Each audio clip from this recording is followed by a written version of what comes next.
എല്ലാവർക്കും നമസ്കാരം. സിലബസിന്റെ അടുത്ത വീഡിയോയിലേക്ക് സ്വാഗതം. ഇന്ന് നമ്മൾ നെറ്റ് സെറ്റ് അതുപോലെ തന്നെ കേട്ടറ്റ് കാറ്റഗറി 3 ഇതിലേക്കുള്ള ഒരു ചെറിയ MCQ സെഷനായിട്ടാണ് വന്നിട്ടുള്ളത്.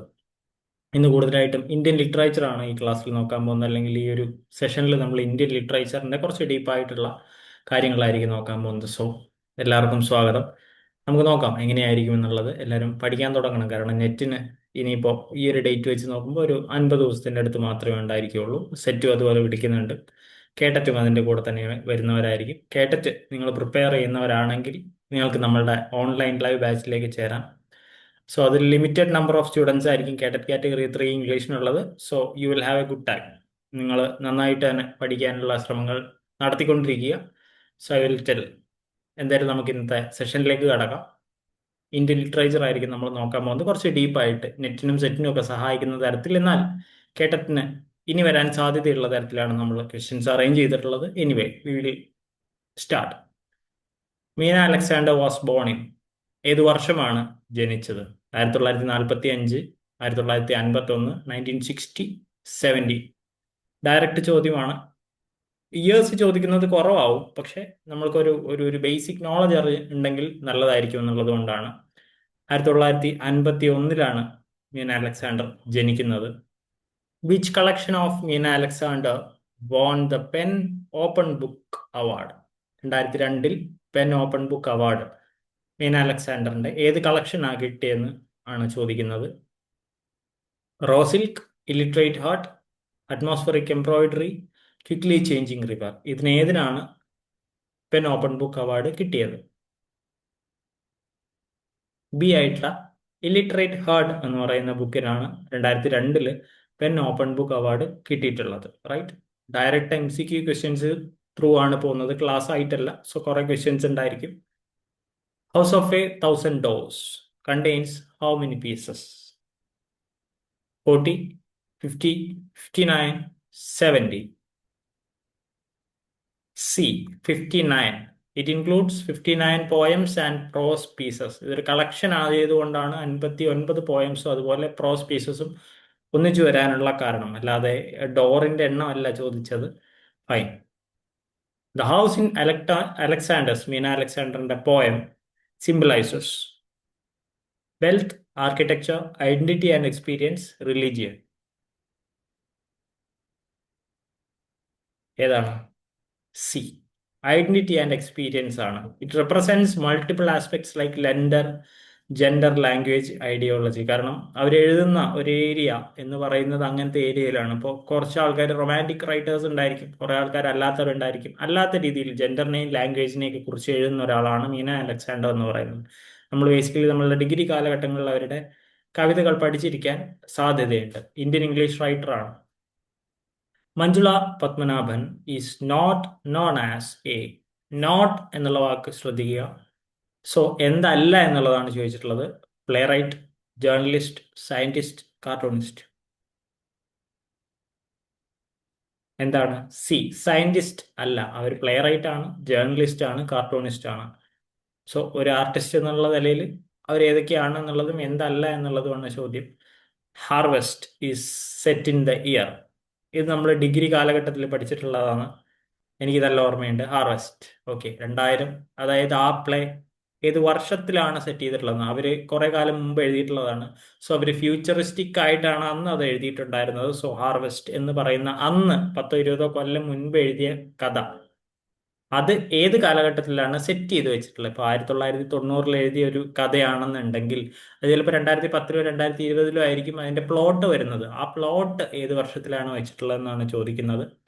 2010 നടക്കുന്ന ഒരു ഫ്യൂച്ചറിസ്റ്റിക് പ്ലേ ആയിട്ടാണ് ഇവർ കൺസിഡർ ചെയ്തിട്ടുള്ളത്. അപ്പോൾ അത് 2000-ങ്ങളിൽ എഴുതപ്പെടുന്ന ഒരു കഥയാണ്. ഓക്കെ, ഈ പ്ലേ 2000-ങ്ങളിലാണ് എഴുതപ്പെടുന്നത്. അപ്പോൾ അതിൽ എഴുതി വെച്ചിട്ടുള്ള വർഷം, ആ കഥ, ആ പ്ലേ നടക്കുന്നത് എന്നാണ് 2010 നടക്കുന്നതെന്നാണ് അവർ പറഞ്ഞിട്ടുള്ളത്. The central theme of harvest is romance, economic exploitation, mythology, adventure.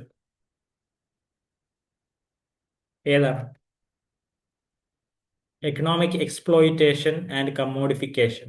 ഇത് രണ്ടുമാണ് നമുക്ക് ഹാർവെസ്റ്റിന്റെ മെയിൻ തീമായിട്ട് കാണാൻ പറ്റുക. ഈ പ്ലേസിന്റെ പേര് പറഞ്ഞ് ഇപ്പൊ തൽക്കാലം പോകുന്നുള്ളൂ. അതിന്റെ മെയിൻ തീമാണ് പറയുന്നത്. കുറച്ച് ഡീപ്പറായിട്ട് നമ്മൾ അതിലേക്ക് സമയം ചെലവഴിച്ച് പഠിക്കണം. ഇതൊരു MCQ സെഷൻ ആയതുകൊണ്ടാണ് അങ്ങനെ പോകുന്നത്. The family in Harvest consists of 3 members, 4 members, 5 members, 6 members. എത്ര പേരാണ് അതിൽ ഉണ്ടായിരുന്നത്? എത്ര പേരുടെ ഫാമിലി ആയിട്ടാണ് ഹാർവെസ്റ്റ് എന്ന് പറയുന്ന പ്ലേയിൽ നമുക്ക് കാണാൻ പറ്റുക? അതിൽ ഓപ്ഷൻ ബി 4 പേര്, 4 മെമ്പേഴ്സ് ആയിട്ടുള്ള ഒരു ഫാമിലിയാണ് നമുക്കതിൽ കാണാൻ പറ്റുന്നത്. Om Prakash sells his organs to. ഇപ്പൊ നിങ്ങൾക്ക് കഥ മനസ്സിലായെന്ന് വിചാരിക്കുന്നു. ആർക്കാണ് അത് കൊടുക്കുന്നത്? അവന്റെ ഓർഗൻ ആർക്കാണ് കൊടുക്കുന്നത്? ഹാർവെസ്റ്റ് ആണല്ലോ, കൊയ്തെടുക്കുകയാണ്. ഓക്കെ, അതുകൊണ്ടാണ് ഇത് ബേസിക്കലി എക്കണോമിക് എക്സ്പ്ലോയിറ്റേഷനെ കുറിച്ചിട്ടുള്ള പ്ലേ ആണെന്ന് പറയാൻ കാരണം. ആർക്കാണ് ഓം പ്രകാശ് കൊടുക്കുന്നത്? ലൂസി, അന്ന, ജിന്നി, മേരി. ഓർമ്മയുണ്ടോ നിങ്ങൾക്ക് ഈ പേര്? ജിന്നിയാണിത് വാങ്ങിക്കുന്നത്. ഓക്കെ, ഓം പ്രകാശ് കൊടുക്കുന്നത് ജിന്നിക്കാണ്. Ras Nas is originally from. ഒരാളുടെ പേരാണ്, കേട്ടിട്ടുണ്ടായിരിക്കും നിങ്ങൾ. Ras Nas Kenya, Nigeria, Tanzania, Ghana. എവിടെ നിന്നാണ് റാസ്നാസ് ഈസ് ഒറിജിനലി ഫ്രം? ഏതാണ് അദ്ദേഹത്തിന്റെ നാട്? Is a Tanzanian writer and musician. അദ്ദേഹത്തിന്റെ പാട്ടുകൾ നമ്മൾ കേൾക്കാൻ ചാൻസ് ഉണ്ട്. Ras Nas is originally from Tanzania. Tanzania. Fine. Killing time is a. Killing time novel, play, short story, poem. Novel, play, short story, poem. ഏതാണ്? Short സ്റ്റോറിയാണ് killing time എന്ന് പറയുന്നത്. Short story. Carol Shields won the Pulitzer prize for. Carol Shields അത്ര famous ആയിട്ടുള്ള ഒരു ചോദ്യമാണെന്ന് ഞാൻ പറയുന്നില്ല, repeated ആയിട്ടുള്ള ചോദ്യമാണെന്ന് ഞാൻ പറയുന്നില്ല. നമ്മൾ എടുക്കുന്നതുകൊണ്ടാണ് ചോദിക്കുന്നത്. എല്ലാം ഒന്ന് മിക്സ് ചെയ്ത് വരുന്നുണ്ട്. The orange fish, swan, the stone diaries, ഹാപ്പൻസ്റ്റാൻസ്.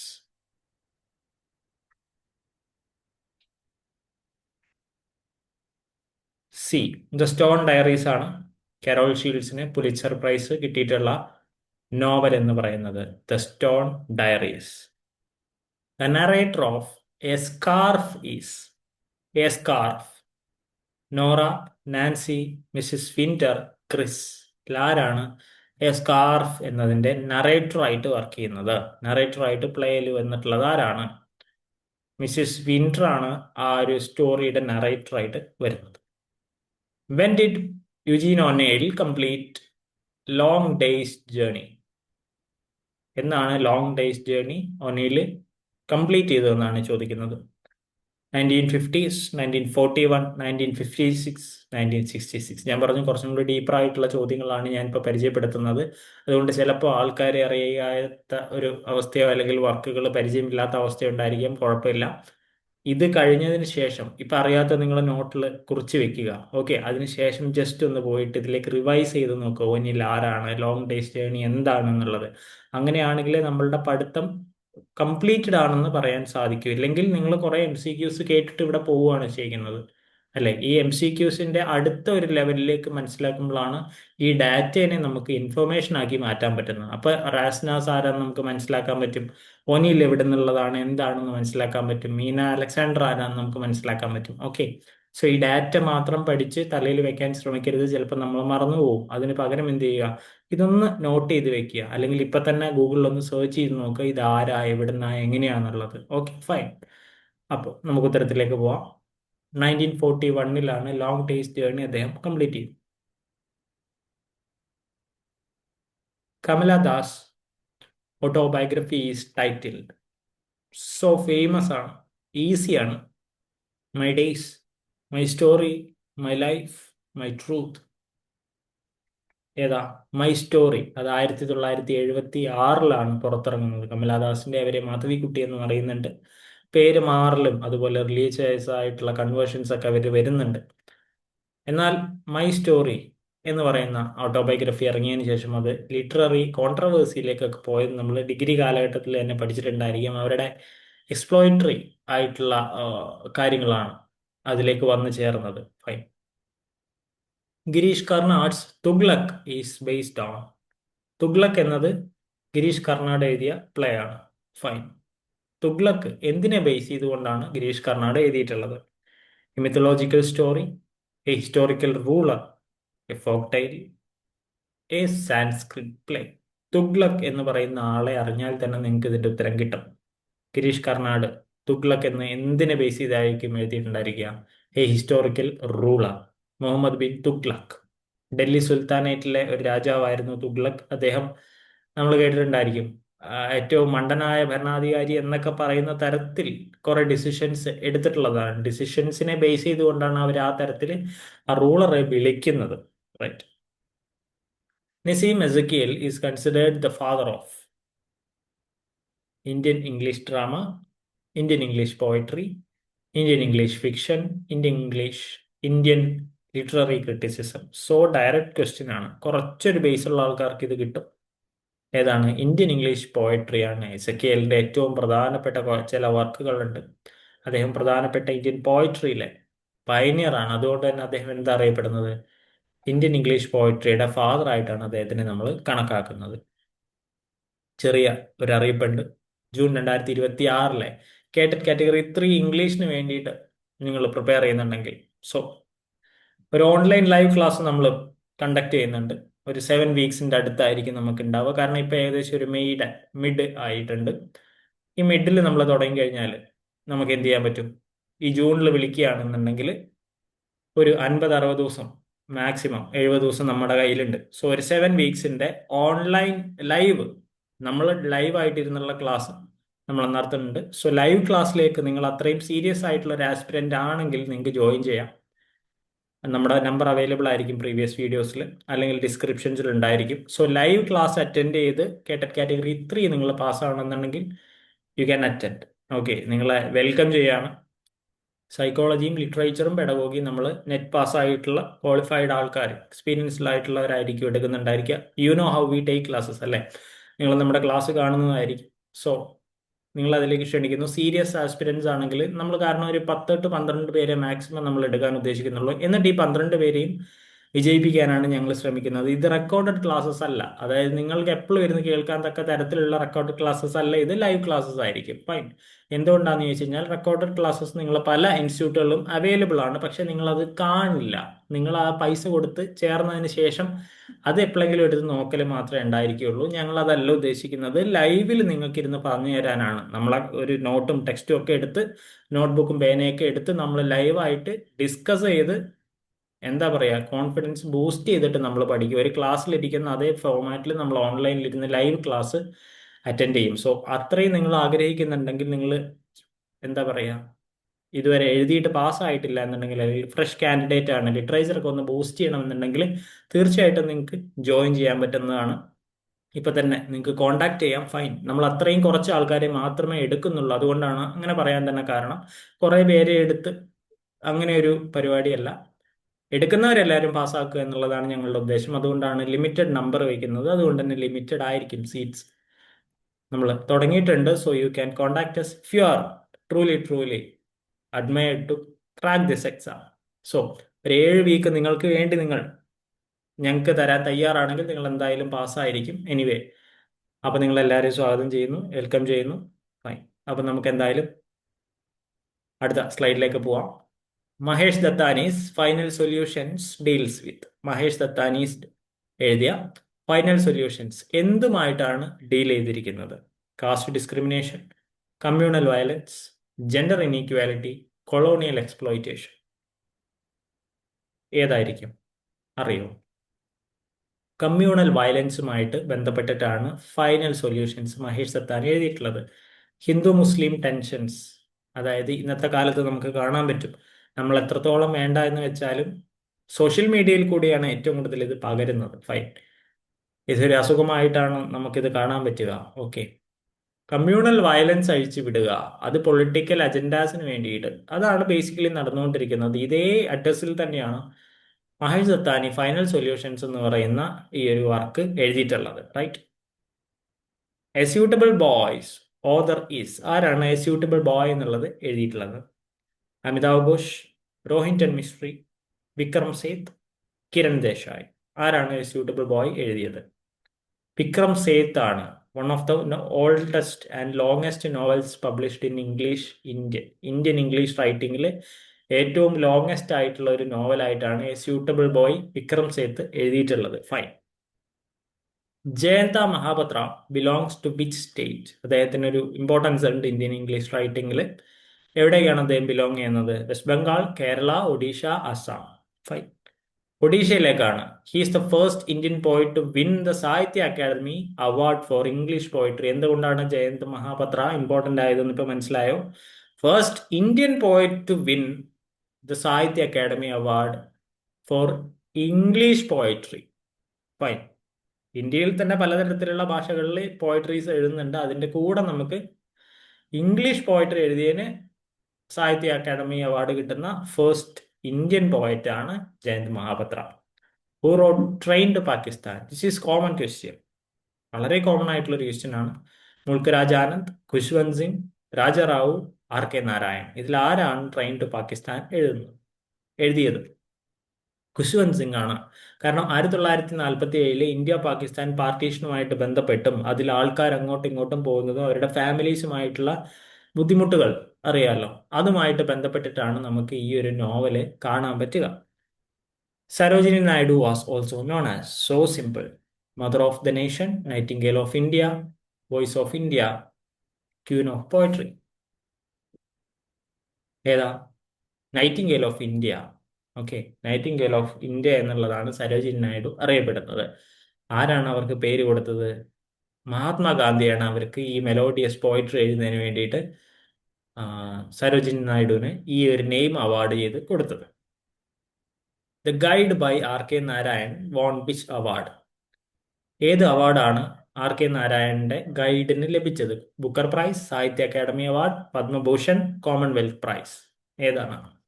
സാഹിത്യ അക്കാദമി അവാർഡ്. 1960 സാഹിത്യ അക്കാദമി അവാർഡാണ് ദ ഗൈഡ് എന്ന് പറയുന്നതിന് ആർ കെ നാരായണന് ലഭിച്ചിട്ടുള്ളത്. ഓക്കെ, അതും ഏറ്റവും നല്ല ഒരു സെലിബ്രേറ്റഡ് നോവലായിട്ടാണ് നമ്മൾ കണക്കാക്കുന്നത്. Anita Desai's cry the peacock protagonist is. ഇത് ഞാൻ പഠിക്കുന്ന സമയത്ത് ഡിഗ്രിയിൽ ഫസ്റ്റ് സെമ്മിൽ ഉണ്ടായിരുന്ന പ്രോസിൽ ഉണ്ടായിരുന്ന ഒന്നായിരുന്നു ക്രൈ ദ പീകോക്ക് എന്ന് പറയുന്നത്. കുറച്ച് മിത്തോളജിക്കൽ എലമെന്റ്സ് വരുന്ന ഒരു കഥയായിരുന്നു. അപ്പൊ ഇതിലെ പ്രോട്ടഗോണിസ്റ്റ്, ഹീറോ അല്ലെങ്കിൽ ഹീറോയിൻ ആരാണെന്നാണ് ചോദിക്കുന്നത്. സീത, മായ, നന്ദ, താര. മായയാണ് വരുന്നത്. കാരണം അവരുടെ ഒരു സൈക്കോളജിക്കൽ ബ്രേക്ക് ഡൗണിന് ശേഷം വരുന്ന ഒരു എലമെന്റുകളൊക്കെ ചേർത്തിട്ടാണ് ഇത് വരുന്നത്. ഇതൊരു നോവലാണ്. അതിന്റെ ഒരു പീസ്, അതിലൊരു ഷോർട്ട് സ്റ്റോറി പോലത്തെ ഒരു പീസാണ് നമ്മൾ ഡിഗ്രിയിൽ പഠിക്കാൻ സാധ്യതയുള്ളത്. Coolie was written by Lokesh Kanagaraj എന്ന് പറയരുത്. ആ കൂലിയല്ല ഈ കൂലി. ഓക്കെ, ആരാണ്? Raja Rao, R K Narayan, Mulk Raj Anand, Bhabani Bhattacharya. ഇതിൽ ആരാണ് കൂലി റൈറ്റ് ചെയ്തിട്ടുള്ളത്? ഭയങ്കര ഫേമസ് ആയിട്ടുള്ള ഒരു റൈറ്റിംഗ് ആണിത്. നോവൽ ഫോമാറ്റ് ആണ്, നോവലാണ്.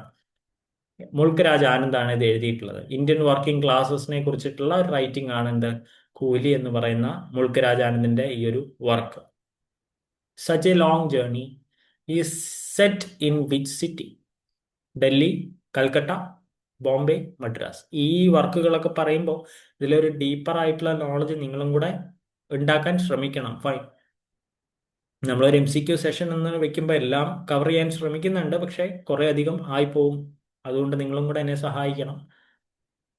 ബോംബെയിലാണ് such a long journey set ചെയ്തിട്ടുള്ളത്. ഇത് രോഹിൻസ്റ്റൺ മിസ്ട്രിയുടെ പാസി കമ്മ്യൂണിറ്റി ഓഫ് ബോംബെ അല്ലെങ്കിൽ മുംബൈയിലെ പാസി കമ്മ്യൂണിറ്റിയുമായിട്ട് ബന്ധപ്പെട്ട് വന്ന ഒരു നോവലാണ് സച്ച് എ ലോങ് ജേർണി എന്ന് പറയുന്നത്. അപ്പോൾ അത് ബോംബെയിലാണ് സെറ്റ് ചെയ്തിട്ടുള്ളത്. Girish Karnad's Hayavadana is based on. അദ്ദേഹത്തിന്റെ ഹയവദന എന്ന് പറയുന്നത് എന്തുമായി ബേസ് ചെയ്തിട്ടാണ് എഴുതിയിട്ടുള്ളത്? അതിന്റെ ഇൻസ്പിറേഷൻ എവിടെ നിന്നാണ് എടുത്തിട്ടുള്ളത്? Mahabharata, Thomas Mann's transposed heads, Ramayana, a folk tale from Karnataka. നമുക്ക് ഹയവദനെ കുറിച്ച് അറിയാം, അല്ലെങ്കിൽ ഗിരീഷ് കർണാടിന്റെ വർക്കുകളെ കുറിച്ച് അറിയാം, പക്ഷെ ഈ വർക്ക് ഹയവദന എവിടുന്നാ വന്നിട്ടുള്ളതെന്നാണ് ചോദിക്കുന്നത്. ഹയവദന തോമസ് മാൻസ് ട്രാൻസ്പോസ്ഡ് ഹെഡ്സ് എന്ന് പറയുന്ന വർക്കിൽ നിന്ന് ബേസ് ചെയ്തിട്ടാണ് ഇത് എഴുതുന്നത്. എന്നാൽ ഇത് നമ്മുടെ യക്ഷഗാന ഫോക്ക് ട്രഡീഷനുമായിട്ടും കൂടെ മിങ്കിൾ ചെയ്തിട്ടാണ് കർണാട് എഴുതുന്നത്. കാരണം കർണാടിന്റെ വർക്കുകൾ കുറച്ച് മിത്തലോജിക്കൽ വർക്കുകളായിട്ടാണ് നമുക്ക് മനസ്സിലാക്കാൻ പറ്റുക. Which poet wrote Jejuri? Jejuri എഴുതിയത് ആരാണെന്നാണ് ചോദിക്കുന്നത്. എസക്കിയേൽ ആണോ, ഡോം മൊറാസസ് ആണോ, അരുൺ കൊലാട്കാർ ആണോ, AK രാമാനുജൻ ആണോ? ആരാണ് ഇത് എഴുതിയത്? അരുൺ കൊലാറ്റ്കാർ ആണ് ജജൂരി എന്ന് പറയുന്നത് എഴുതിയിട്ടുള്ള. ഇതൊക്കെ റയർ ചോദ്യങ്ങളാണ്. ഇതൊന്നും വരും എന്നുള്ളതിന് പൂർണ്ണമായ ഉറപ്പില്ല. എന്നാലും നമ്മൾ മാക്സിമം കവർ ചെയ്യാൻ വേണ്ടിയിട്ടാണ് ഇതൊക്കെ എടുത്തിടുന്നത്.